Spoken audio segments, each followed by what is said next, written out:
When I introduce myself in property line, right, what my friends and family think I'm doing. Okay, Joe, open the door, then open the door and then show the unit. One of the most common thing is to keep the key, open door for the tenant for viewing, and then repeat the process. But in fact, what I'm really doing is, for example, when I'm given a unit like this, right, a bare unit, I will need to do the analysis and rental benchmarking and advise the owner how much this unit can rent. So you can see a lot of brochure, but would they do rental benchmarking and analysis, advise you what is the best to do with your unit if your unit were to do for rental? So when you take a unit, right, it's not just on installation, the lights are, of course, including you need to understand your target market. What is your target market and then what's the rental range that you can do? Whether to do partition room or not, or rent out the entire unit. So the benchmarking process includes studying the surrounding competitors. For example, in this one is the Birch, right? You study Putra Majestic, you study the Viva Residency. This one, the Viva Residency, you study the Rika. This is Rika, this is Menara KLH. So you got to study the similar layout, how much is it renting, and then what do you advise the owner to rent at? What is the range that he can expect? When it comes to contractor, you wouldn't be able to ask them, my unit, this size, this layout, fully or partial furnished, how much can I rent? Contractor wouldn't know because that is not their job scope. I also do the fit out work for the owners. Fit out, that means preparing the unit until it is fit for occupancy or rental purpose. So we will also do the design. We'll come out with the design mood board and the themes and propose to the owner. Then we'll discuss with the owner, is this something that you are looking for? And this is what we propose, suitable for this kind of target market. Let's say if you are targeting student, then we'll propose something different. If you are targeting for partition room rental, we will also propose you something more suitable. When you talk to ID or contractors, they are not coming from the not optimized for rental point of view. What is must have, what is good to have for a rental unit. For rental unit, it's more objective, it's more based on facts. What's really must have, what's really good to have. Then you can prioritize between your spending budget and also the design of the unit. So when you get new units like this, right, you definitely need to cater for the unit inspection and then you submit the defects. So usually this one, who do? Not all agents will do this part of work. So we will also cover this so that it will make it more convenient for the owner.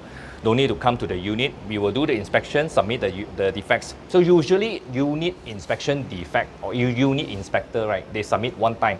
Subsequently, they don't come back and recheck. If there's any more defects, then they need to resubmit and re-inspect. So usually they don't cover that, but we cover second round, third round inspection and re-inspection some more. Then after everything in terms of the defect inspection done already, you need to start your renovation work or installation work. Who will submit the renovation permit, move-in permit? Agent won't help you to do, right? Contractor also won't help you to do, right? So we also cover that. So we will submit all the documents required, the design floor plan to the management for approval. And we start our fit out work. The defect inspection doesn't stop there. Anytime we found any defects with the wiring, the plumbing or internal stuff that we cannot check during the first few rounds, right, we will still submit the defects to the defects team.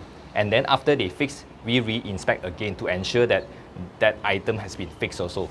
So what do you call the job scope of Property Buddy? Is it an agent? Is it a contractor? Is it an inspector? Is it a unit maintenance manager?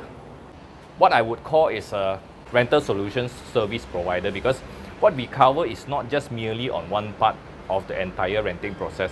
From the moment you get a unit until it is fit out, renovated, work with the exterior specialist agent to rent out the unit. And then if the owner is not based in KL or Klang Valley, they wanted someone to take care and be the middleman to coordinate stuff, we also have our unit maintenance person to handle the unit.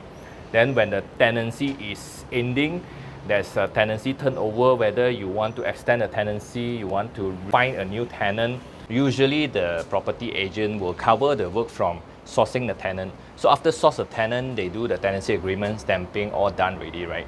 During the tenancy, it's actually not their scope of work to manage the tenant and the unit maintenance. And that part, the unit maintenance part, also we cover. So let's say during the tenancy, right, the unit require any repair, refurbishment, anything wrong with the unit, right? Usually the tenant need to deal direct back to the owner, but also we cover in terms of the coordination and the communication between the tenant and the owner. During the end of the tenancy, you also cannot ask the agent, can you help me to refurbish or spruce up the unit because it doesn't look good after the tenancy ended. It's not their job scope.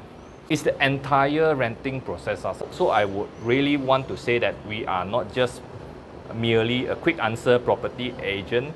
In fact, not qualified to be called property agent because we don't do so much on sub-sale selling and also renting or project, but we are focusing into renting process. So it's more suitable to be called a renting solution service provider. Sometimes also people ask me about whether if you buy a unit for room rentals, right, and the whole unit rental, any difference or not. I say at least two things you need to clarify. One thing is whether you can do partition or not. If you cannot do partition, your rental strategy is not working. Second thing is that if you are really planning to do your room rental strategies, at least you buy a 3-bedroom, standard 3-bedroom, so that you can add one more, 3+1, so maximize to 4 units.